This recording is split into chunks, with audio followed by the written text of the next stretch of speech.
Sit down if you want to. Right in the middle of what's going on. I'm in the middle of an interrogation. Take a seat, young Skywalker. The middle children of history, man. Middle of the day, Alfred? Please, take a seat there. Right now, I'm in the middle of nowhere. Stop the middle, it's a base hit! Meeting in the middle. Like. They fought for the freedom of middle. The middle of a war! In the middle of a war! Freaking ridiculous! Why don't we have a seat and talk it over? No! Not the middle seat! Strap in for a 4-hour, minus 2.5 to 3 hours, epic episode of the Middle Seats podcast, the best seat in the house for all things movies and entertainment. 4 hours of anybody is a lot, but especially us three stooges. Welcome to the show. I'm Andrew J. Come to you from the end of the seats in the Hall of Justice. Let me introduce you to the rest of the crew here today, as we obviously are going to be talking about Zack Snyder's Justice League in a bit. There's no dark side to him, Mr. Nate Lungarini. Ooh, I like that one. Short and sweet. I like that a lot. But yeah, if you ever want 4 hours of the middle seats nonstop, you can just stop by my apartment while I'm editing each episode, and you will hear the same line over and over and over again. Sounds like an Edge of Tomorrow kind of thing. I was going to say The Shining. Nate's just all work and no play. Oh, yeah, that's better. There's your compliment as I dive into this here. The only thing he has in common with Aquaman is that he sleeps surrounded by his own pee, Mr. Jake Hensler. And beards. We both grow facial hair. Are you a big swimmer, Jake? I can swim. Well, that's good. That's a start, I guess. The Middle Seats is your best seat in the house for all things movies and entertainment. If you are joining us for the first time, our show is divided into 3 segments. Our first segment, we go back and forth on a topic that one member of the crew pitches with our lobby talk segment, just like you were in the lobby of a movie theater. Then we get into our news segment. 2 news items this week, 2 pretty big ones, though, so we'll get into that. And then we'll get into our feature review each week with a non-spoiler and a spoiler section. This week, it's kind of a redux. We couldn't avoid talking about Zack Snyder's Justice League because we talked about Joss Whedon's Justice League many eons ago on the show. A lot has changed, gentlemen, since we got to that movie. Did you ever think we'd get to this point where we would actually be reviewing this film that I think we thought would be theoretical for years? No, I never thought I would be sitting here. I'm so glad to be. I just want to get this over with. I want to get it off my chest. I want Twitter to stop talking about it. I just want the world to move on. Hey, Nate, how about you? Oh, we got Angry Jake here. We got Meh Nate here. I'm so tired. Curious Drew. So you've got the whole crew today, guys. It's a very curious discussion because once again, it's another one of these pet projects that are more interesting in the discussion than they are in the execution, in my opinion, which is not really spoiling what I think about the movie. It's more spoiling what I think about the people who drove the movie to be made eventually. And we'll get to that in excruciating detail coming up in our review. But first, on the topic, here is our lobby talk segment. Let's all go to the lobby. You're in the lobby? What do you look like? I will blow up the block before you can make the lobby. Alrighty, guys. So we'll go into Justice League momentarily, so stay on the edge of your seats for that one. But obviously, it gets you thinking. Zack Snyder saw this movie come out. They have said he hasn't, for the record, which is regardless crazy. of whether he actually watched Joss Whedon's version or not, doesn't matter. He was able to see all the critiques of the movie that came out in the 2.5 years in between this release and that release, and essentially got a second shot at making a movie with 2020 hindsight built in, quite literally. So that gets you thinking. If you saw a mediocre movie or even a bad movie and had the opportunity to give a director a second shot at making that movie, what would you pick? So I'll start just because I don't want you guys to steal my ideas here. But I'm going to go with The Hitchhiker's Guide to the Galaxy. I think this has all the recipes of a mediocre movie that has a good fan base, that's been very vocal about what they didn't like about the movie version. And there's a lot of good talent in this movie. There's Martin Freeman, there's Zoe Deschanel, you got Alan Rickman as Marvin the robot. And I think this movie in particular just lends itself to a more modern audience. Back in the day, I think studio execs wanted this to play out more like a traditional 3-act story. So there's like this really stupid love triangle that just takes over the entire movie, even though it's nowhere in the book. Modern audiences just got Guardians of the Galaxy 1 and 2 in the last 5 years. They're ready for weird space operas. Let's just go to town and give Hitchhikers of the Galaxy a real shot of a real take on its movie. So that's my pick. I remember seeing that as a kid and really not being that enamored with it. It is right on the border critically, 60% on Rotten Tomatoes. You're right, this cast is insane. You mentioned Martin Freeman and Zooey Deschanel and Alan Rickman. But you've also got Sam Rockwell. You've got Bill Nye, not the science guy, the other one. You've got Helen Mirren. You've got John Malkovich. Gee, this is like British royalty, up and down. I agree. I think it was before its time, and I don't think they knew how to execute it. Now, here's the thing with your prompt. You have to keep Garth Jennings, the director, who's really only known for this, and he made Sing, which is the singing animal movie. So it's a matter of whether he had the props for it. And also, what do you do about Alan Rickman? What's your proposal there? I don't know if we have enough extra footage the same way that Warner Brothers claims they had with the Snyder Cut here, where they could have just reshuffled the movie and did some editing tricks. And Alan Rickman's good in what he has, so I don't think you need to add too much to his character. I don't know, maybe if you throw enough money behind it, you can pull the full Star Wars treatment and bring a character back from the dead. Use his lines as Snape. Yeah, maybe. Who knows? But in terms of the director, I haven't seen all of Sing. I've seen most of Sing. And the original story, Hitchhiker's Guide to the Galaxy, have either of you guys read it? No. This is my extent of the knowledge. Yeah, I know it's beloved, it's a hilarious book. And it doesn't really have a plot. It meanders, kind of in the way that the sketches of Sing played out. So he isn't awful for the material if they really go the full satire route. And the book lays out a script. The director doesn't need to change too much. This isn't like a huge magnum opus for the director, I think. It's really just bringing these characters to life. So I think this is a really good contender. Wow. I don't know why you were so afraid of us stealing your idea. I would have never thought of this, but definitely an interesting pick and a worthy one for the times. Same thing. I saw it when it first came out on DVD as a kid, and I remember it just kind of losing me. Solid pick, Nate.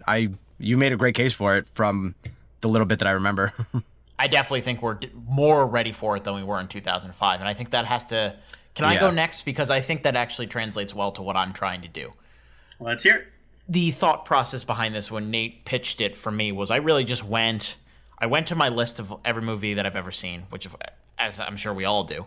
Yeah, everybody has 500 pages long, yeah, no big deal. Cash. Well, so I started in the 6 out of 10 range. You know what I mean? Obviously anything 6.5 out of 10 or above doesn't really feel too much like a missed opportunity. It's the stuff below it. And right towards the top for me, in the 5.5 to 5 range, is Green Lantern. And it actually fits well with the DC theme here. There's too much to the formula of Green Lantern that should have worked. It has such an epic mythology in terms of what Hal Jordan's journey should be, traveling to space and meeting all these lanterns and learning about the lanterns' backstory and learning how to protect Earth from a threat. Ryan Reynolds felt like a really good choice at the time for this hotshot pilot who learns that he has to grow into responsibility and stuff. We learned he can do that with Deadpool, obviously. Well, not the exact same flavor, but he can pull it off. So in theory, this should have worked. The problem is, I think back in the day, we were still kind of getting into the peak of the swell of superhero movies.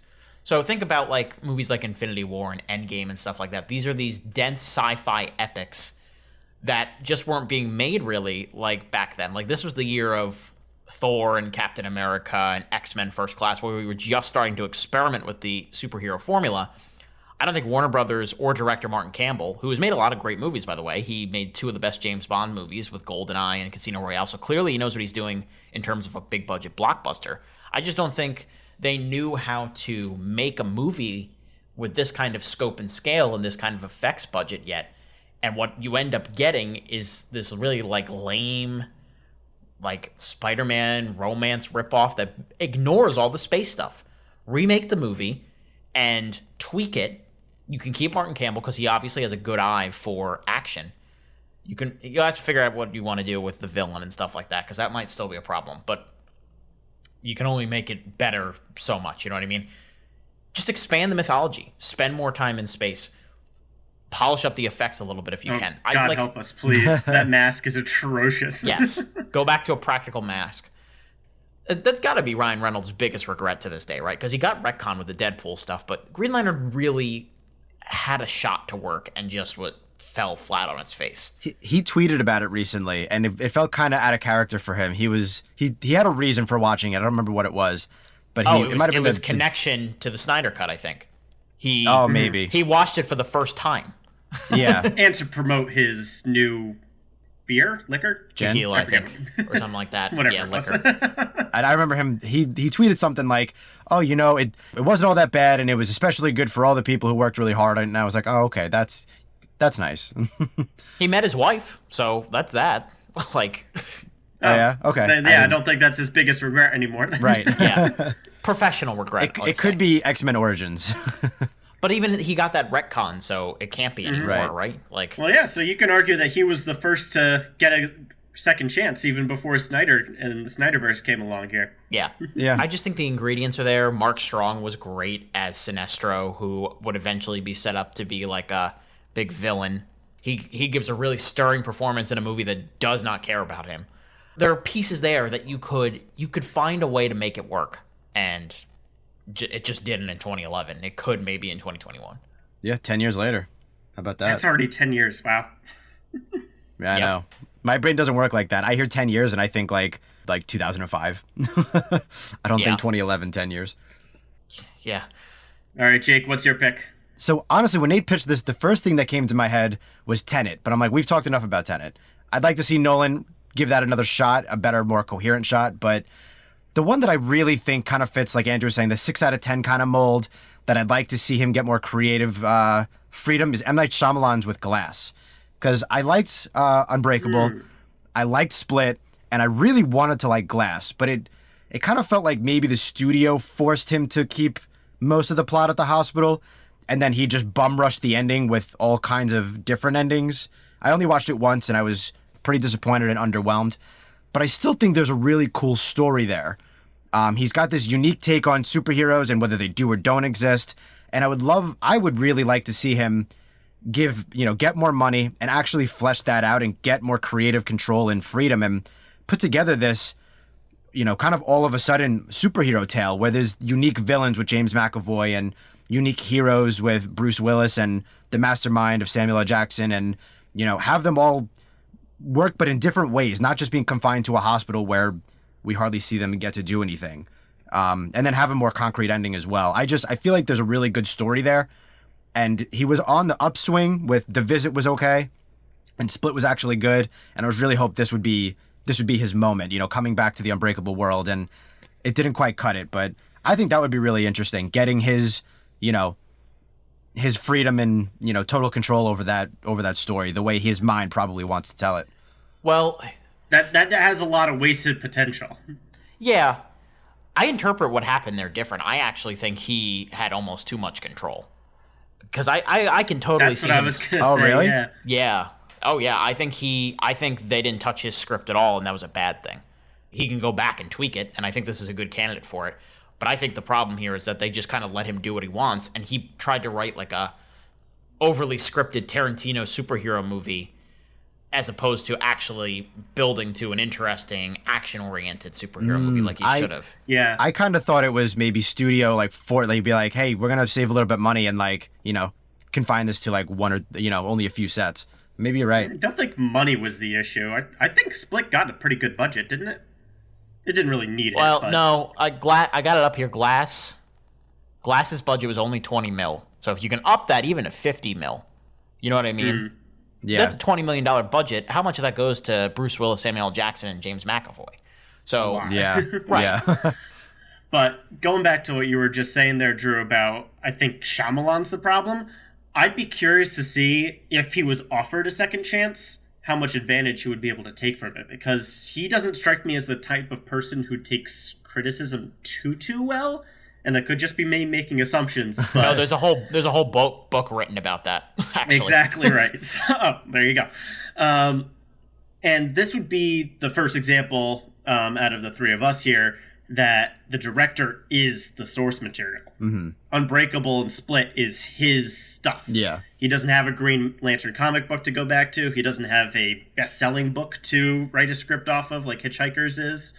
Whatever he comes up with, that's canon. So for him to say, oh, my audience really didn't like this, how do I change it but keep my vision intact? That's a little trickier to navigate.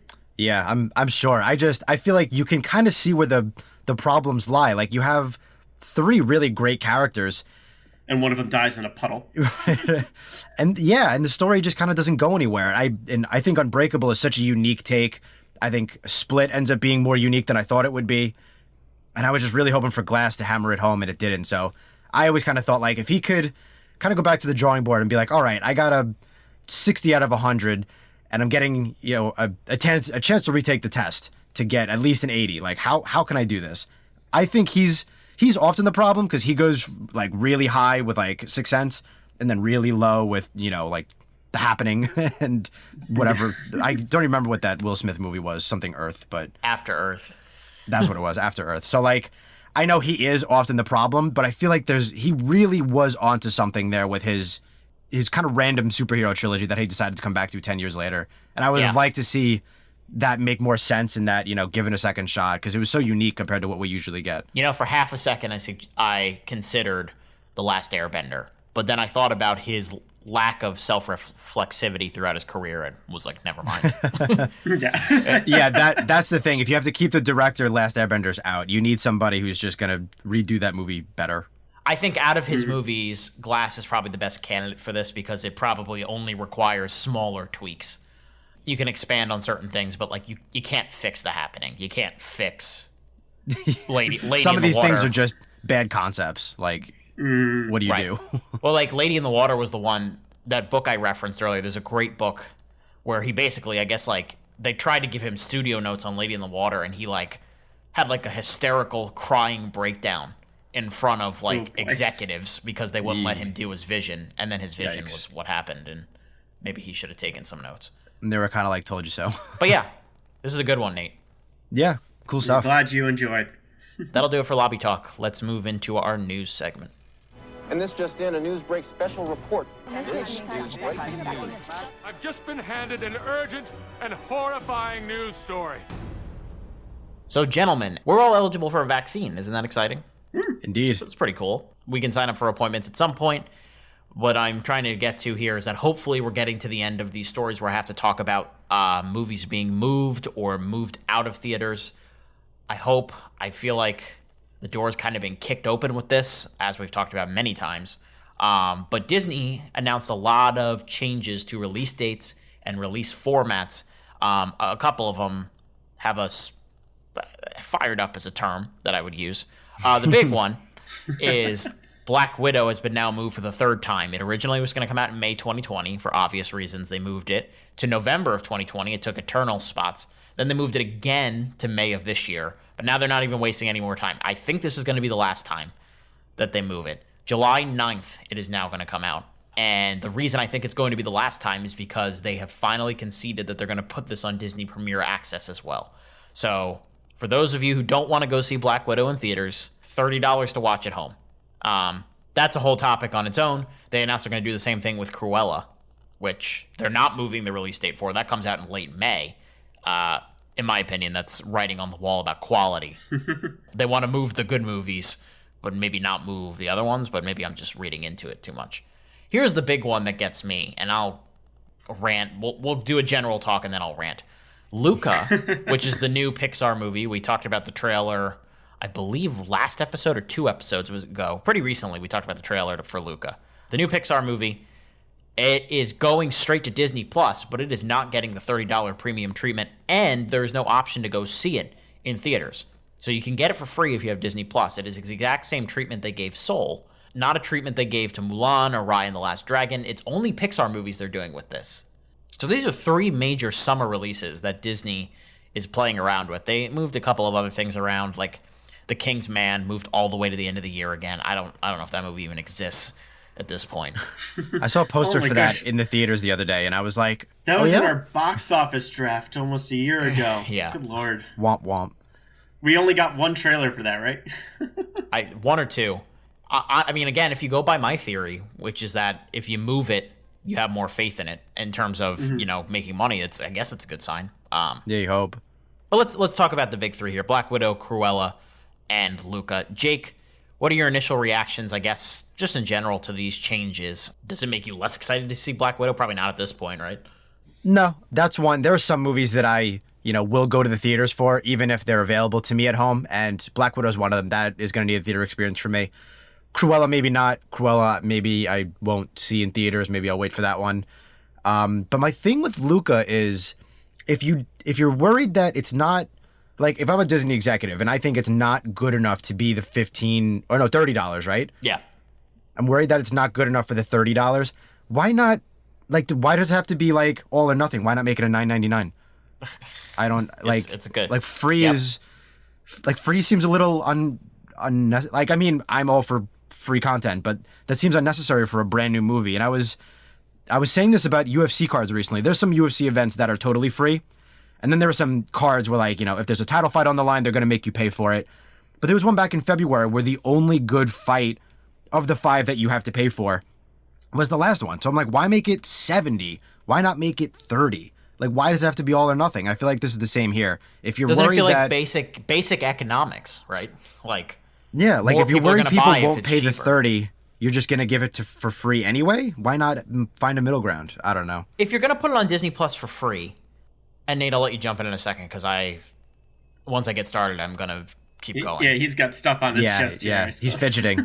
If you're going to put it on Disney Plus for free, you're really that cheap that you can't pay for the distribution and give people the theater option? Like, why take the theater option away? Yeah. I mean, that's the thing that definitely is annoying me the most. Because I'm hoping that I'll be able to comfortably go in theaters come the summertime again on the regular without like COVID fears and all that. Like, I'll gladly wear a mask for as long as you say I have to. Yeah. But just give me the option if we're getting to the point where hopefully everyone's vaccinated by end of April/May, right? So yeah, the theater option is really weird to me. I don't get that at all. I'd almost try to give Disney the benefit of the doubt here and say that there's a weird deal going on with Pixar that they want to release those for free. Like, the big narrative that we got out of Soul is that they wanted as many people to see Soul as possible before the Oscars. Obviously, that isn't a factor for Luca. Yeah, that was when cases were spiking, too, if we're going to get into the COVID logistics of it. And yeah, back in winter. Very, very interesting story that came out, I believe, with the Hollywood Reporter. They talked to some of the animators at Pixar, and they say there's this sense of discouragement right now throughout the studio. Like, okay, we spent years of our lives on this. For some people, it's a passion project. Like, this isn't Pete Docter's Soul, where Pete Docter is the head of Pixar. And, he's not just getting his start. This is from a first-time feature director, I'm pretty sure. And his work, and it's a very personal life story to him, and his work and all the work of those animators, it's not even to get the big screen treatment. They made the movie for the freaking big screen. Like, yeah, just nuts to me. It sounds like Disney trying to self-mutilate the Pixar brand. Like, maybe intentionally, maybe unintentionally, but, like, if you just look at the data and you see that they are offering the $30 deal for all of their Disney animated movies and for the Marvel movies, and I'm sure for any future Disney live-action remakes, and they're not doing that for Pixar, like, why Pixar? Why are they the ones that have been singled out here? Well, to be clear, it's not like the animators are losing money by them not charging $30 for this movie, right? They're all paid already. No, it's just the release. No. It's a morale issue. It's not an economics issue in that specific part of it. You know what I mean? Like, it sucks. Yeah. It's a sucky situation that doesn't have to exist at all. Very bumming. Like, obviously money is important, but it's not everything. You want, like, not that you're not saying this, Nate, but it's great that they're getting paid, but they want their work to be looked at and appreciated. That's why most people are in this industry, to create, the creativity aspect and to be appreciated and stuff like that. And I get that for the theater argument. I'd be very annoyed if I couldn't see my feature-length movie that I worked on and animated on the big screen. I guess the $30 difference doesn't matter to me, because as a consumer, I'll gladly watch your movie for the subscription I'm paying for without the extra surcharge. Because at the end of the day, that is just an extra thing that Disney's doing for almost like fear of missing out bit, where they want you to pay extra on top of what you're already giving them monthly. Yeah. Right, and that's what the Disney executives would come back at you with that. They would be like, okay, we're putting it here for free. It will get it more exposure. And that, I mean, it could be true. I don't have the numbers right in front of me for how Raya has performed in its $30 pay as opposed to Soul, which, of course, had the bump of coming out literally on Christmas Day when nobody could go anywhere. But it sets a weird precedent to me. It becomes a story in itself that we have to watch inside of the House of Mouse. You know what I mean?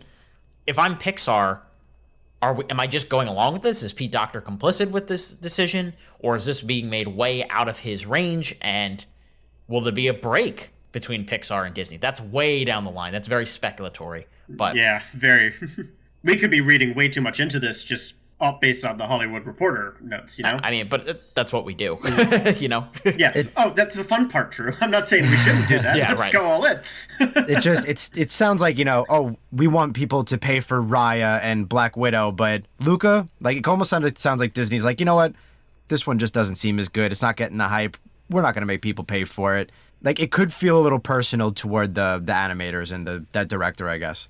Yeah. Mm-hmm. In terms of the Black Widow part of this, it's kind of what we've been saying for a while now. Like, this seemed inevitable, especially when we had the options coming from HBO Max, and you know what I mean? Like, it felt like we were getting towards this point where Disney would at least experiment with the streaming for something so big like this. I'm going to continue with the party line that I think you should be trying to support these movies in theaters. I've kind of given up at this point. If you don't feel comfortable, then don't go, whatever. I mean, Disney's going to make its money no matter what. Like, they're getting enough buzz from the Marvel streaming shows that they're finding ways to probably recoup any cost that they might lose from Black Widow. So yeah, I'm much less, these studios are making movies, go see them, and more. I don't ever want movie theaters to go out of business, so please support them. yeah, absolutely. Well, at the end of the day, we're just barely 4 months into what's going to be an experimental year. So yes, there's no new normal here yet. We still got 8 months to go before the industry really settles in. But it is very weird to watch. Yes. One of those experiments that we've talked a lot about is the HBO Max and Warner Brothers same day and date theater experiment. One of the biggest movies in that pantheon that they're going to be offering this year has debuted its first trailer, a red band trailer, for James Gunn's The Suicide Squad. You gotta be kidding me. You're gonna risk the entire mission for a mental defective dressed as a court jester. This coming from a guy that wears a toilet seat on his head. We don't leave one of our own behind. Hopefully Harley's still alive. I'm so sorry. Harley Quinn. We're all gonna die. I hope so. You know the deal. Successfully complete the mission, you get 10 years off your sentence. This is suicide. Well, that's kind of our thing.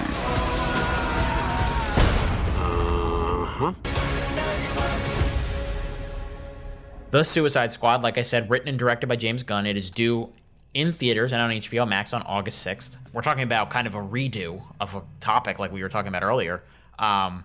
It keeps certain elements from David Ayer's 2016 Suicide Squad, which was dog crap, to put it nicely. All right, we were so excited for that movie, and it was such a bummer how bad it was. Like, maybe the biggest, it might have been like a top 3 or 4 biggest letdown in my life. Just like such a cool concept. Entire life. Right.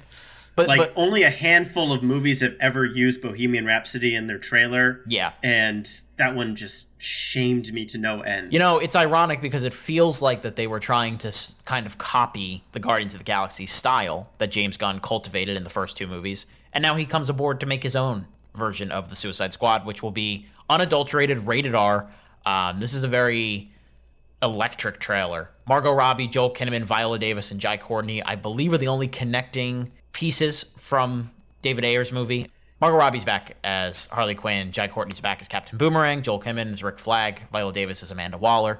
The movie adds a lot of people. Idris Elba, John Cena, Peter Capaldi, Pete Davidson, Nathan Fillion, Taika Waititi, Michael Rooker, Sean Gunn, Alice Braga, and Sylvester Stallone as the voice of King Shark, who, for me, stole the trailer. Yeah. A lot of good stuff to say about this trailer for me. Nate, what did you think? Trailer only gives us so much, and this is very much a, what's the word? Like an emotional trailer, just to get you feeling the vibe of the movie, and does not give you much in anything in terms of story beats. So, plot-wise, who the hell knows what's going to happen? But it looks fun.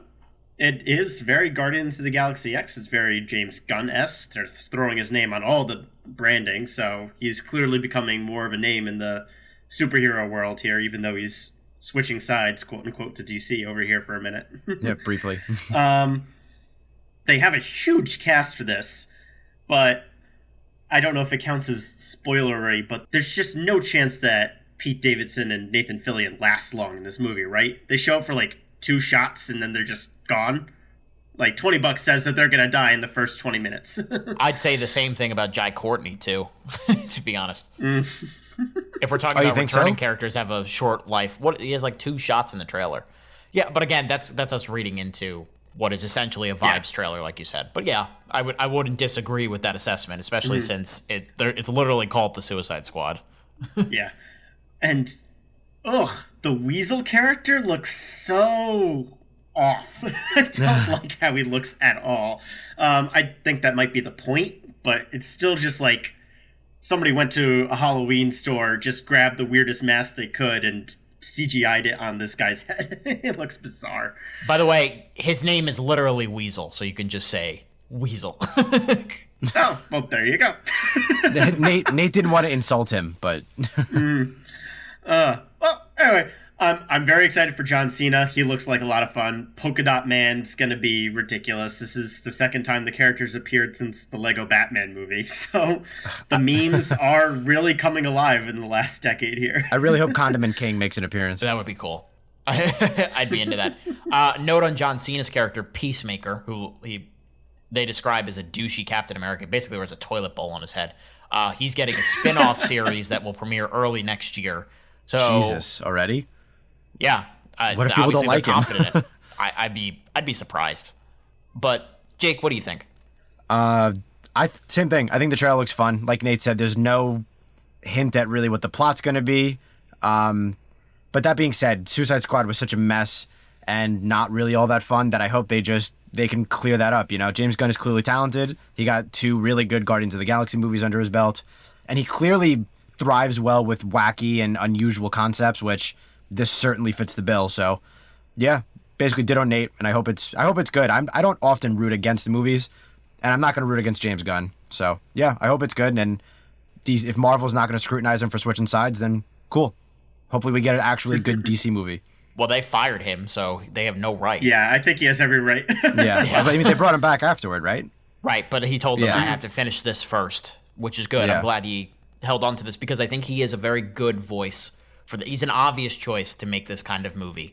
But he's a good choice. You know what I mean? You can't knock the decision to put him in charge of this. And it looks like it very much looks like his baby. You know what I mean?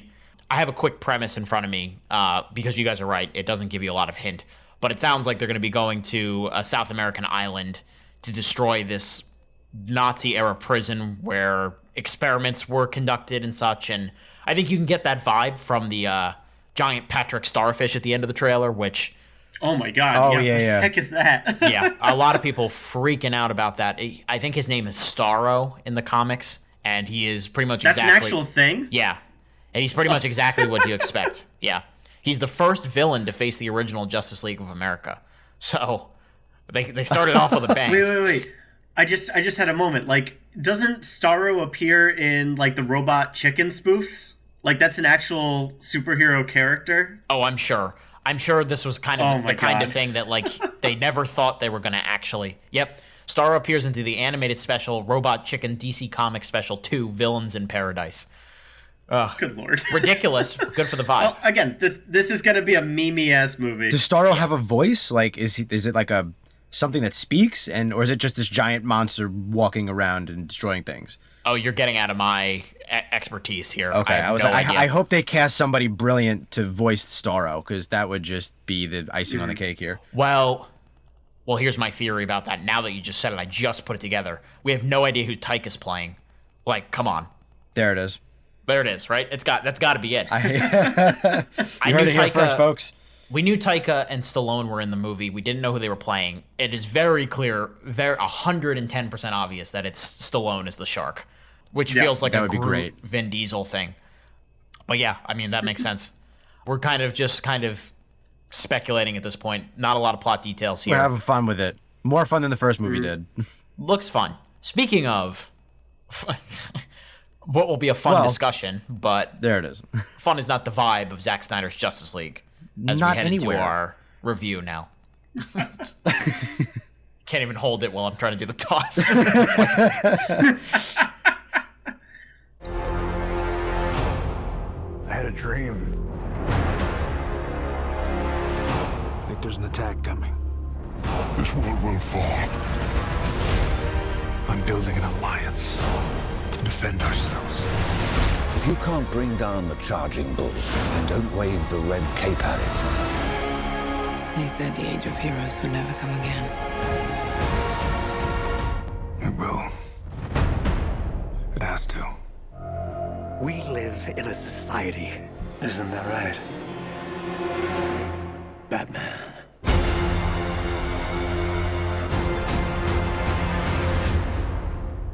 All right, I'm not doing the whole history of Zack Snyder's Justice League. You've listened to the podcast before, probably. Just go on Wikipedia if you're really interested in the in-the-weeds version of this. Let me just do the brief version. Justice League, directed by Snyder, partially when he left, Joss Whedon took over and basically changed the movie. It came out in 2017. Snyder started working on the new version last year. The pandemic hit, which I think probably may have even accelerated the timetable a little bit. Millions in reshoots, added a few scenes. It feels like a completely different movie, but with the same cast. Same in structure for the most part. The Justice League, they have to fight an intergalactic threat that's sent around these mother boxes. I don't really know how to approach this because I don't want to just recap what we did a few years ago. But there is enough here that it feels palpably different in ways that could be good or bad. I think we all thought this was going to be hot ass. Yeah, well, when your starting point is low, the floor is just as low. Yeah. You guys were at least positive, like middle of the road. Middle of the road. I wouldn't go as far as say positive. Yeah, I would say we gave it. Jake and I both gave it wooden seats back in the day, and if I had a chance, a do-over, I would drop that down to damp lawn chair. Mm-hmm. It was the visceral thrill of seeing it on the screen that I got wrapped up in a little bit, and I've watched it a couple times since, and it's not worth the extra rating point for that. I've been true to my morals and total damp lawn chair. But what about this version, Nate? And what about this version, indeed? If I had to go numerically here, this turned like a 2.1 movie into a 2.6 movie. You know, it's slightly better, but at the end of the day. It's funny that we call it a very different movie, and for a lot of parts, it is a different movie, but the beats are the same. At its core is still a superhero team-up involving these broody characters getting together, reviving Superman. He does all the work, and we all go happy hunky-dory. And that's the movie again. You stole the opening of my notes, you bastard. That's literally what I was going to start with. Well, and that's my opinion on it. Like, I'm glad it's not bad, and I'm glad it's more to Snyder's vision, because I do think with the tone of the characters we've been introduced to in the DCEU, it fits a little better. I still don't really like them, but at least it was a basis you didn't like at first. Yeah. Yeah. At least it was a more coherent movie. The first movie was not coherent, and it was hard to care about anything. I care slightly more now, and that's my opinion of this movie. I'm glad it happened. Let's move on.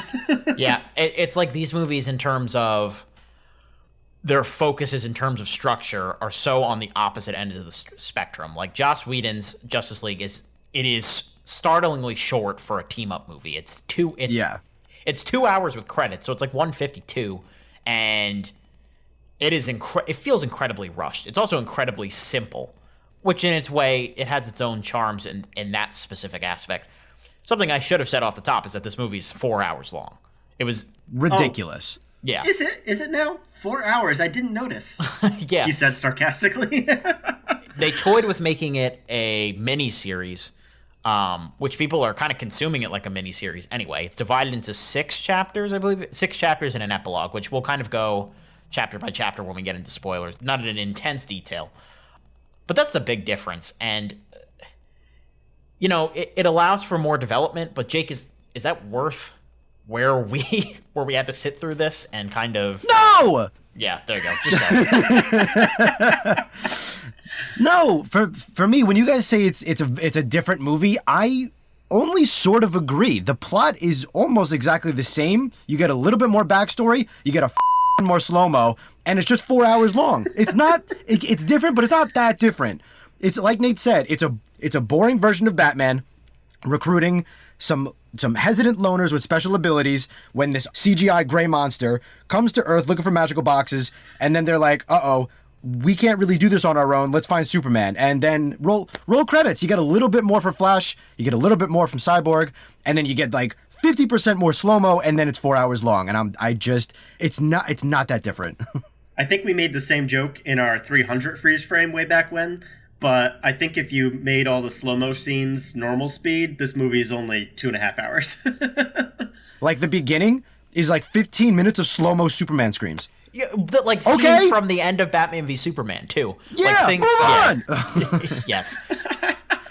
Yeah, I immediately from the opening credits, I was like, "Oh, this is gonna be rough, isn't it? I'm gonna hate this." And actually, I didn't hate it. I didn't hate the movie, but from the opening credits, I was like, "Are you kidding me? This is what happens when Snyder gets total control. We get 15 minutes of slow-mo Superman screams. I can't take it." It feels like Snyder. This was his last hurrah. Like this was his Queen Latifah last holiday moment. I think that's what they're hinting at. Well, he already said he's not coming back. It feels like he tried to take the original movie, because I don't think the way this movie turned out is exactly how the theatrical cut would have went. No. There are a lot of things that are true, but also true about this movie that I've seen. Everything Jake just said is absolutely true. Everything Nate said is absolutely true. It is also probably true that this is a better movie. It is also true that what better means is relative, because it is still working off that basis that we have issues with, and which is Batman v Superman, Man of Steel, fundamental misunderstandings of the characters. It's just more interesting and it feels like a bigger swing, and it feels like instead of a home run, it's like a single to left. You know what I mean? Like it doesn't hit where it needs to hit. It does elongate the stories of certain characters. It really rescues the Cyborg character, was the big thumbs up. I was going to say that next. Yeah, like, Jake, you said that Flash gets a little bit more and Cyborg gets a little bit more. Yeah. This is essentially Cyborg's origin story, and I actually thought it was a pretty decent one at the character, because I didn't care in the original Justice League, and we actually got something here. His powers make sense, his broodiness makes sense, and he's an actual, like, person that you can relate to and feel things for. And it's really a shame that it took 3 years to get to this point. I heard that there were lots of issues with the actor who played Cyborg and Josh Whedon when the movie came out, because so much of his material got cut. Yeah. So it's cool to see him get a little bit of comeuppance here, because it works. It's a nice origin story for him.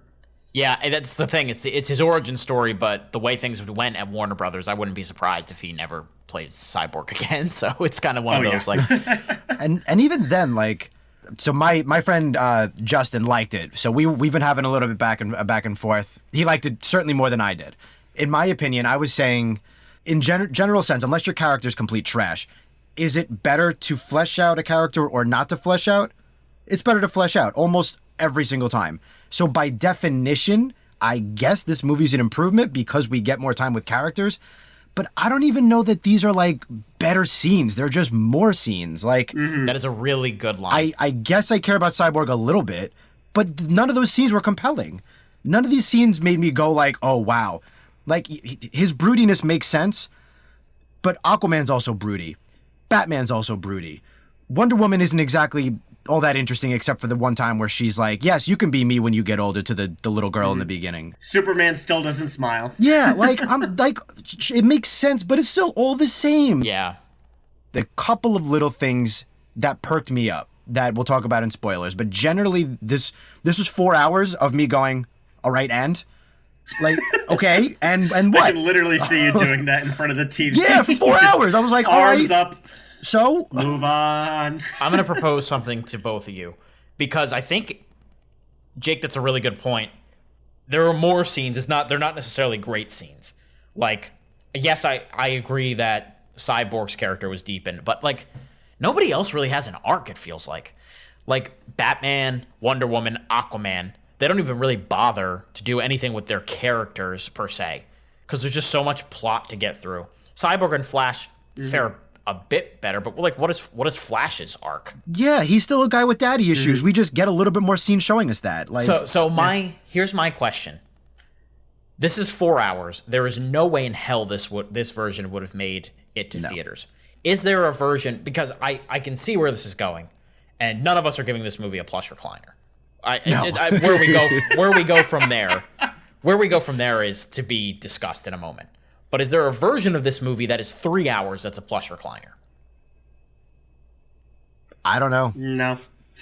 Yeah. I not even 3. I think you could find a suitable movie that's like Avengers Infinity Wars is 2.5 hours, but we don't need as much with the characters because almost all of them have gotten a movie before that. Say there's a version of this movie that fairly enough gets 240, right? 2 hours is too short. 4 hours is ridiculous. There's a 240 version of this movie that could hit theaters that I think is all right. But that's about as far as I get. It's like the problem was not really Whedon.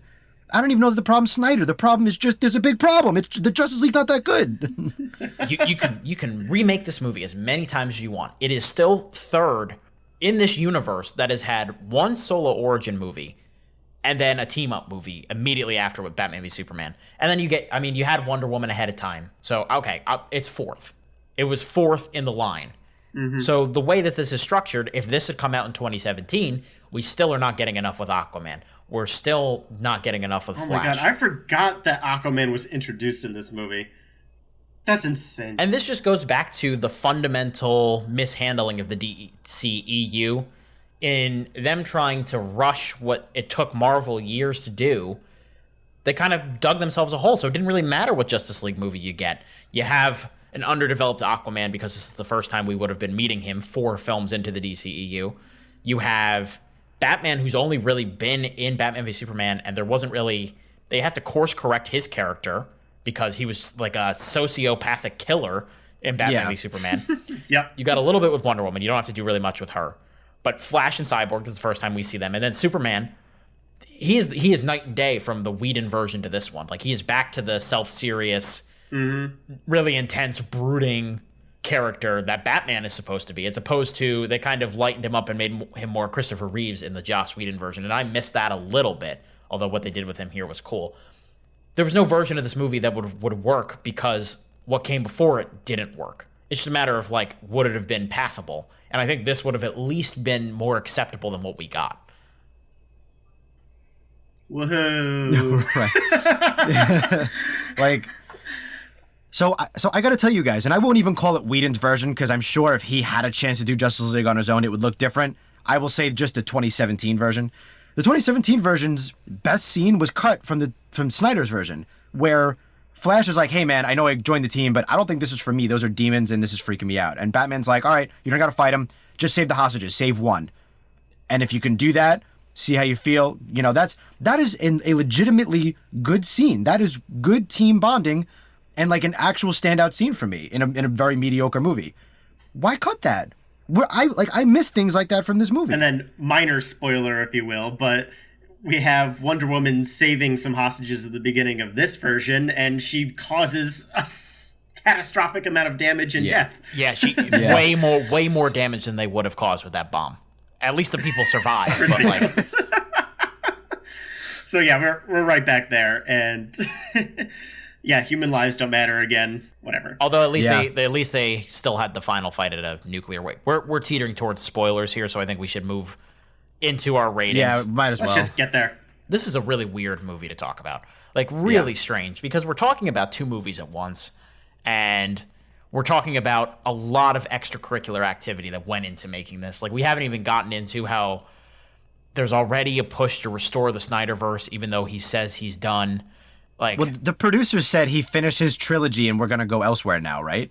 Yes. So, but fans don't like hearing that, and they saw what it worked last time. So, yeah, great. Jake, you're saying that part about the Flash scene. If we're to believe Snyder, he's never seen that scene before in his life because he hasn't watched the Whedon version. I think he should now.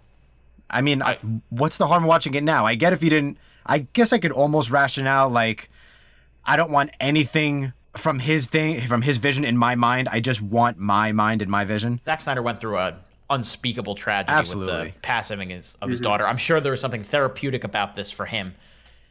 Like, I'm glad he got to make the movie he wanted to make. I'm more concerned about how the fans react to it and what kind of precedent this sets for asking for things and demanding things. And like, David Ayer was trying to already demand for his Suicide Squad cut, and they were like, nope. No. No. Yeah. Oh, Lordy. He got caught in 4K saying that the theatrical cut was his cut, like, in July of 2016, like 3 weeks before it came out. Like, whoops. This movie's in a 4:3 aspect ratio because it would have looked better in IMAX that way. It just looks like a box on your screen, which, you know, whatever. Again, he wanted to make the movie he wanted to make. He replaced Danny Elfman's score with Junkie XL's score, which I did think was actually pretty cool for most of it. But aside from the operatically strange Wonder Woman theme, I was not into that. It was too much. Yeah, way too much. Like self-parody, self-serious. All right, let's get into our ratings here. If you're just joining the middle seats for the first time, we rate films on the seat scale. If a movie is a masterpiece, like some of you probably think that the Snyder Cut is, we give it a Royal Throne. If a movie is great and has minor flaws, we get a plus recliner. If we think a movie is solid to passable, but has some major glaring weaknesses, wooden seat. Inverse of that, bad movie, decent things in it, damp lawn chair. And a horrible movie, sleazy outhouse. Bag of popcorn moniker doesn't really apply here. No. You don't have the option. You don't have the option. Unless it's the black and white version. That sounds riveting. Yeah, we didn't even talk about that. Jake, give your rating. So here's my thing, right? I'm gonna be the loudest on this movie, but I more hate everything around this movie than I actually do this movie. I don't hate 2017's or Snyder's. I don't hate either one of them. I don't like either one of them either. But I think both movies in different ways, like, yes, Snyder has a more clear-cut vision, I guess, just because there's not two minds, or just one. But I don't think either one of them are good or bad. So I would give both of them, including Snyder's cut, a wooden seat. I think it's just fine. As a movie, it's just fine. My loudness and my frustration is everything around it. All the people who are preaching and screaming and wailing to get this movie and forcing their greater than opinions down your throats. Shut up. This movie's not that good. And if you think so, great, I'm happy for you. I'm glad that you liked it. I'm glad that Snyder got a redemption because, you know, he had some terrible tragedy going on. So I'm happy for him. I'm happy people like this. But just calm down. Stop shoving this down everybody's throats like it's a godsend. The movie's just okay. It's really nothing special. But so that's how I feel about it. If I'm taking my bias out of it, the movie is just fine. It's just all right. So it gets the wooden seat, and then if I never see this movie again, I will not be angry. Yeah. Nate, I'll go next because I basically co-sign everything he said. Generally less therapeutic than that, but I generally agree with everything he just said. If I gave the Whedon one a wooden seat, let this be my formal apology, but I can't not give this version a wooden seat because I'm saying it's inherently better. Listen, the line I heard about this one is that it is Zack Snyder's version of Justice League with a very much a Lord of the Rings-esque, like, epicness to it. I think that's a little generous. Not even. But I feel the operatic. He's not making a superhero movie. He's making a movie about titans of mythology or whatever. That's what he would tell you if you were talking to him at a brunch or whatever. It's fine. It has some really epic moments of action. The people that asked for it are really going to like it. He made this very specifically for the release the Snyder Cut hashtag Twitter bots with no profile photo, and you know what I mean? He made this for those people, and they're going to eat it up. And they have been eating it up to the point where there is some excess at the very tail end of this movie that we'll get into in spoilers, that it feels like he's taking a bow and doing a lap, like at the end of Return of the King, for something that he has not earned whatsoever. No. But whatever. Wooden seat. I'll have more to say in spoilers. Nate, should I moisten up the chair now? Way to spoiler alert my own rating here, Drew. Yeah, the 2017 version was a damp lawn chair, deservedly so. This is the exact same toy set, just configured in a slightly different way. It's still a damp lawn chair. That's it. Thank you, Nate. I'm not angry about it the way that Jake is. Yeah, I'm mad. I'm just over it. I don't care for anything here. There are some cool moments that you'll get out of this version that you won't get out of the 2017 one. You'll have an actual character in Cyborg. Those are some positives to take away from this, and the people that appreciate this movie, okay, great. Here's your bit, and enjoy your fun. I didn't have any with this, and I'm probably not going to have any more fun with the DCEU if they continue on this train. This feels like Jake's origin story for his villain backstory. Like just the progression of us talking about this movie from, I don't know, whenever it was first floated in 2019 to now. I scoffed at it when it first came about. I was like, shut up, internet. You've progressively gotten madder and madder. Yeah, until I'm hoping, listen, winter's over, seasonal depression ends, Zack Snyder's grim 4-hour-long superhero movie is officially out, and we've talked about it, now we can stop talking about it once we finish spoilers. The days are getting longer with the sun. Like, it's all good ahead of here. I'm not going to be the villain after this. I just got to get this off my chest and we'll be good. Yeah, I was going to say, you got to afford me 10 to 15 more minutes on Zack Snyder's Justice League. If you have not seen it yet, it is available on HBO Max now. If you have seen it, which I think a lot of you have if you clicked on this, jump into spoilers. Whoa! Oh, spoiler alert. Spoiler! Spoiler! Excuse me, spoiler alert! So I alluded at the beginning of the review that this is a 6-parter with an epilogue. I took notes of what was in each part. I don't think that's worth anyone's time, but I am going to give some markers of when things happen. So there's part 1 that has the Wonder Woman fight and the Steppenwolf versus the Amazonians. Part 2 is all backstory. Part 3, just over an hour in, we finally meet Flash. That's with the Flash and Cyborg backstory stuff. An hour and 52, we have our first team up in part 4. Part 5 is about 2.5 in, and this is all the Superman stuff. Then we get to part 6, we're at 250, and we're finally getting to the final action scene. And then the epilogue is, I would say, about 25 to 30 minutes on its own. And that's with wrap-ups for each character, that Lex Deathstroke scene that was at the post-credits. And then the big one, the new thing that they shot, adding Jared Leto to the mix in what appears to have been a dream tease for a second Justice League movie that will never be made, probably. And then just randomly, Martian Manhunter's here, too. Why not? His appearance is so weird because Nate and I were like, does this imply he just sat this whole thing out? And he was like, yep. Yeah. He basically talks to Bruce at the end like, it's good to see there are people that are here willing to defend Earth. It's like, where were you? What about, not including you, buddy. We could have really used you, man. Oh my god. And the way he even says, my name is the Martian Manhunter, as he's already started to fly off, is the most tacked on bit I've ever seen to an already tacked on scene. In case we weren't sure. Taxception. Like, he goes like, I've been called by a lot of names, but the one I prefer is the Martian Manhunter. Like, that's the best one. Somebody's got to meme this, right? Somebody's got to, right? There's got to be some good comedy gold there. If you really break it down, Martian Manhunter is like a slur, isn't it? Like, I don't know enough either, but yeah, it just sounds stupid. So I just wanted to kind of break down what happened vaguely in each part, and then we can go from here. I mean, the big things that are different, the inclusion of Darkseid. We do get more motivation for Steppenwolf, which I did appreciate, even though he's still kind of a bitch. Like, I don't care. Yeah. He's a little better. Yes, we get more scenes, but they're not necessarily better. So sure, we understand him better. But the understanding comes from him just bitching to his boss. Like, all right, great. He's literally on Zoom. He's on, like, rock Zoom. He Skypes with Darkseid's secretary 3 times. Right.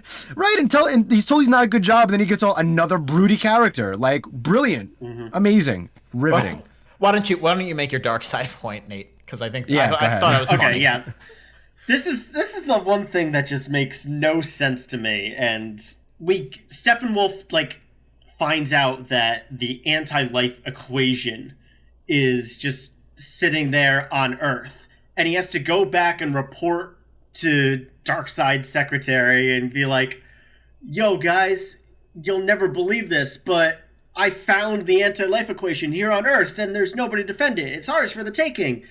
And we saw the prologue where Darkseid got his ass handed to him by Zeus and the Amazonians at the time. Does Darkseid just forget that he already tried to conquer this planet? Like, what? Yeah, the implication is that, like, in conquering planets throughout his entire time doing it, he's like, his record is 3,000,001, and the 1 is Earth, and he just forgot which one it was. He's like, it's a pretty good record. I guess I'll retire now. He's like, I blocked it out. Yeah. Right, he's got PTSD over it. That was the dumbest. I didn't even think about that, Nate. Include to this movie. It's just like, why? Like, Darkseid as a character, he's essentially DC's Thanos. He's hypothetically a really cool, imposing character if you do him right. I don't know if we get enough here to justify that. No. He kind of just gets his neck chopped and that's it. I did think it was kind of badass when they cut off Steppenwolf's head, which this movie, we didn't even mention this movie's rated R as opposed to the PG-13. It really doesn't make that much of a difference. It's a little bit more Like,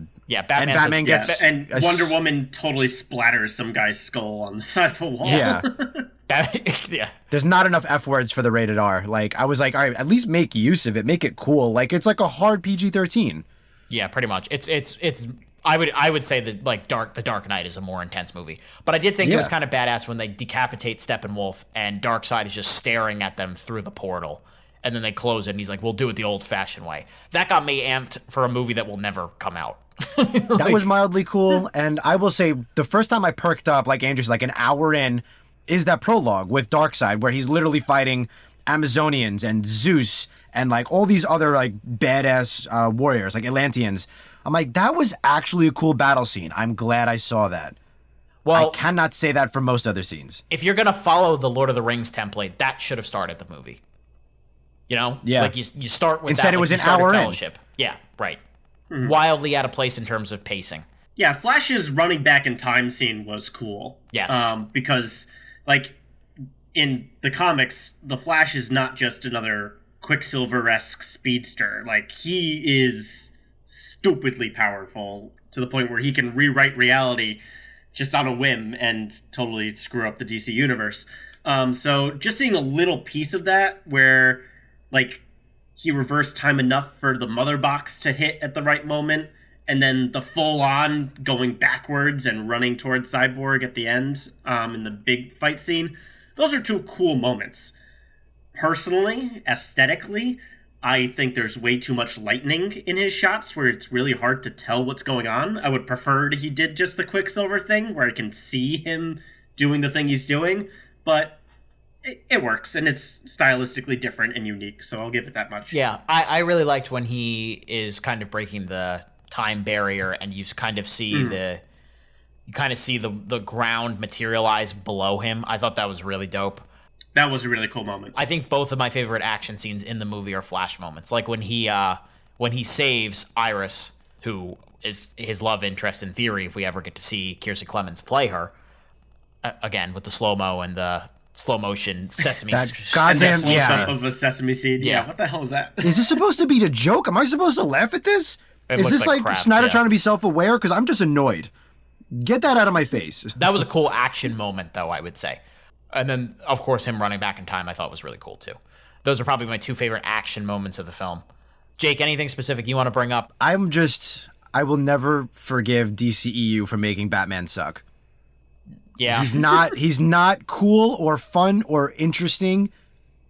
basically it all. He spends the entire movie trying to fix a twin jet. I'm not even really sure. Cyborg just does it. He spends the movie doing that, and then he spends another portion of the movie creating this like armband thing that will like deflect the shots from Steppenwolf's cronies, and that like gets its own origin story. And it's like, oh my god, there's 10 minutes right there. Like, right. And don't forget Alfred teaching Wonder Woman how to make tea. Yeah. Yep. Or this that was millennial old woman who doesn't know how to make tea, I guess. Okay. Right. Yeah. At least that was like a human moment, you know? Like I guess. But even then, I remember thinking like, is this why it's 4 hours? So in 2017's, they, you know, after Superman is resurrected and Lois and him go back to his old house, cut to, he's shirtless. Cut to, he's in a flannel and they're talking. What was that about? in this movie, we see him getting the flannel and putting it on. How do you like that? Yeah. Who cares? Like, well, the other one, when they go to the power plant the first time without Superman, in 2017, they get there, cut to, all right, figure out how to save hostages. Here, they get there. They're walking up the stairs. And then they're figuring out the plan. How do you like that? Again, whatever. If it means it's 4 hours, cut it. It's not necessary. I don't need to see them walking upstairs or putting on a flannel. Like, whatever. There are also a lot. I mean, I don't know if there was a good way to do this, but there are a lot of scenes, and I love Amy Adams, don't get me wrong, but there are a lot of scenes of her, like, in theory, grieving, but they're so repetitive, and you forget she's in the movie, and it's really there just to set up her own journey so that Batman doesn't have to just drive her to the scene when Superman starts going off. She just happens to be at the memorial when things pop off, which is like, it's a narrative convenience. It gets the same point. Well, you know what? No, it doesn't, because the whole point is that like Lois is supposed to be key to this. You know what I mean? And it makes Batman look smart. I keep forgetting about that weird ass scene in Batman vs Superman. It just doesn't go anywhere. Yeah. Some of the new things that we haven't talked about, the Black Superman stuff looks dope as hell in my opinion. All the Superman action looks really cool. But, I mean, there's no purpose to the black suit. It's just kind of, again, it's a fan servicey toy thing. Yeah. Which, like, same. Sure, it looks cool, but in a movie that's 4 hours filled with mediocrity, all right, great, I guess. It actually bothers me a little bit because it gives Superman more of an excuse not to smile, which means that Snyder didn't take any criticism from Man of Steel or Batman vs Superman, and he was just like, this is my broody Superman, goddammit, and nobody can tell me differently. Right, well, any kind of measurement of taking the good and bad and improving upon it went away when this project was greenlit. Like, whatever was his original vision, without any kind of adjustments, was what we're going to get. Yep. You feel that all over the place, the way this movie teases a sequel that's never going to happen, like when Flash is about to run and resurrect Superman and Cyborg just has that vision that shows him the dystopian future of a sequel that will never show up, that eventually carries over into the epilogue. So that's different. The fight is at night now. No red in the sky, no foreign family, which I was good with getting rid of them. Yeah, praise be. I think it just comes down to Leto, right? That's the only other big thing we have to talk about. Yeah, which he got a second chance and he somehow still it up. Like, I won't take credit for this one. I think I read this on Reddit, but the comment went something like this: like, why is the camera just blurring in and out on Jared Leto while he's talking? And the response is, because they know it sucks. Yeah. They're just trying to make it more interesting. I will also say, touching on Snyder's slow-mo thing one more time. I know that's his style, that's his shtick, whatever, but like in all seriousness, like in certain action scenes, it works, definitely.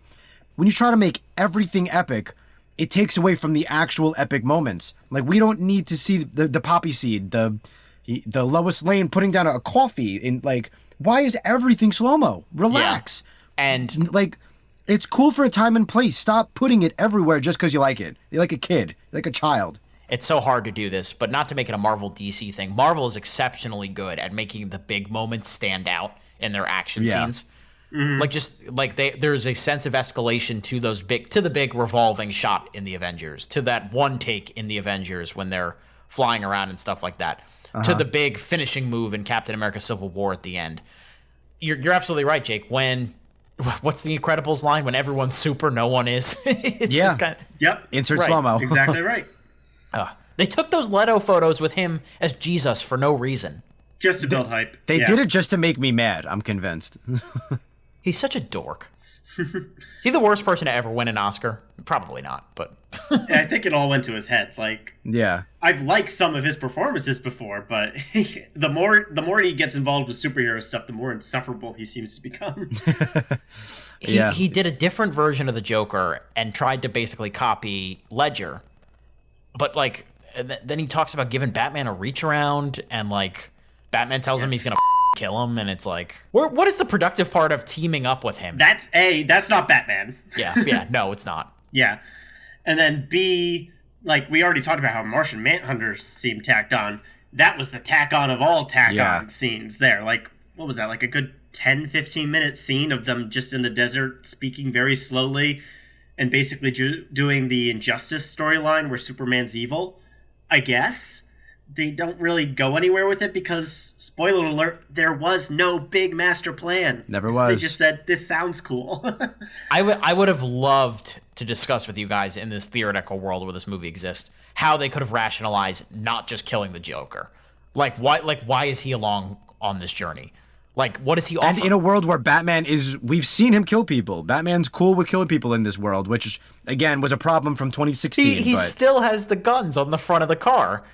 Yeah, he just, oh my God. I will never forget in Batman vs. Superman when he just mows people down with those bat turrets, and I was like, what? Yeah, Excuse me? They were like, oh, he technically didn't kill anybody, when he just like, he takes the wheel of the car and crushes the front. It's like, oh yeah, I'm sure he walked away with a flesh wound. That's fine. Yeah, I'm sure that guy's broken spine is will be fixed. I'm sure he's fine. My goodness. Yeah. I think we've exhausted this as much as we can. Anything else? Tell me about it. Yeah. Nate, you want to do final thoughts? Sure. Let me try to come up with an original thought that I haven't already said about this. You don't need to. We're covering something that wasn't original to begin with. Yeah, that's Fine. right. It's kind of a get out of jail. This movie didn't need to happen. I'm happy that some people are enjoying this. I did not. This is the kind of thing that if you're at all at least interested or on the fence about watching this, I don't think there's many of you, but if there are, just go on YouTube and just type in like cool new scenes and enjoy those moments. Because that's literally all this is. It's a director picking up the action figures, playing with them in his own way that's different from the 2017 version, and moving on. And there isn't anything concrete that's going to matter long term about an extended universe here. And there isn't going to be anything meaningful just as an art form and a movie form, because this movie is still subpar. Not using its characters properly and not expanding its story in a fun way, at least for me. So do what you want with it. I'm happy to move on and forget about this whole fiasco until the next DC controversy. And I'll be right here at this seat with you guys. Jake, get it out one more time and then leave it in the past. Yeah, I'm just about ready. I don't know. I hate everything around this movie more than I actually hate this movie. It's really the fans. They've officially become one of my absolute least favorite fan bases. I'm not going to start adding other ones. Not that anybody cares. It's not like you're going to find me and come back after me, but I am so over this fan base and their Twitter and everything else on how ridiculous they are. They're just so annoying. The movie was fine. And if HBO was like, hey, you know what we're going to do now that we have some time with the pandemic hitting us? We're going to give Snyder, poor old guy who couldn't finish the movie, we're going to give him a second shot. I'd be like, all right, cool, whatever. But the fans around this are just so utterly obnoxious. They're just unbearable. And it's really not that good. I almost don't even think it's that much of an improvement. They're both like 6 out of 10s, I guess. So generous. I'm over it. I'm glad we got it out of our system and off our chest. 6 out of 10 at best. So yeah, I don't know. I'm done with it, and I'm ready to move on and talk about any other movies coming out. Look, I'm happy if you really, really wanted this. If this was your crusade, I guess I'm happy for you.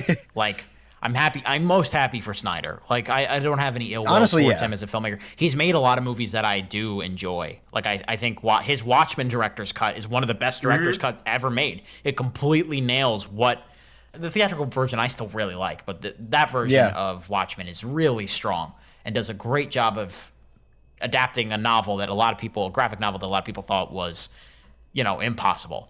I dig 300. I dig the vibes of Man of Steel. I actually like Guardians of Gold, maybe his second most out of all his movies. I didn't see that one. But this is an era that I'm ready for him to move on from, and I'm glad he had this final moment to kind of move on from it. It is the most excessive movie you may watch in the last 24 months, unless you rewatch Lord of the Rings movies. And that's a good thing and a bad thing for some people. I think it's a mixed bag for all three of us, and it's not worth it anymore. Let's talk about other things. Let's move on here at the end of this episode of the Middle Seats podcast. Before we go, Nate Lungarini, where can they find us on the internet? Alrighty, here's how you can get in touch with us. Please like, comment, subscribe to our YouTube channel, The Middle Seats. You can also listen to us on the go on all your podcast platforms, including iTunes, Stitcher, Spotify, and SoundCloud. For questions, comments, and updates on the show, keep it on our Facebook, Instagram, and Twitter, all at The Middle Seats. And if you like what you hear and you want to see more content, let us know and spread the word. I don't like to lock things in too much in these end-of-episode teasers, but it feels like a lock that the next thing we'll do is review Godzilla vs. Kong, so I'm going to throw that in there now. If you have not seen or listened to our other latest reviews, of course, we've got the Oscar contenders with Judas and the Black Messiah and Nomadland. There are discussions of other movies poked in there. I know I mentioned Promising Young Woman at one point in one of those episodes. I know Jake really watched it and really, really liked it recently. We've got our Oscars coverage there. We've also got reviews of Raya and the Last Dragon. There's a lot of stuff we've been doing since the year began. So check all of that out. That'll do it for us. For Nate Lungarini and Jake Hensler, I'm Andrew Oj. Keep that seat warm, everyone. We'll be back soon.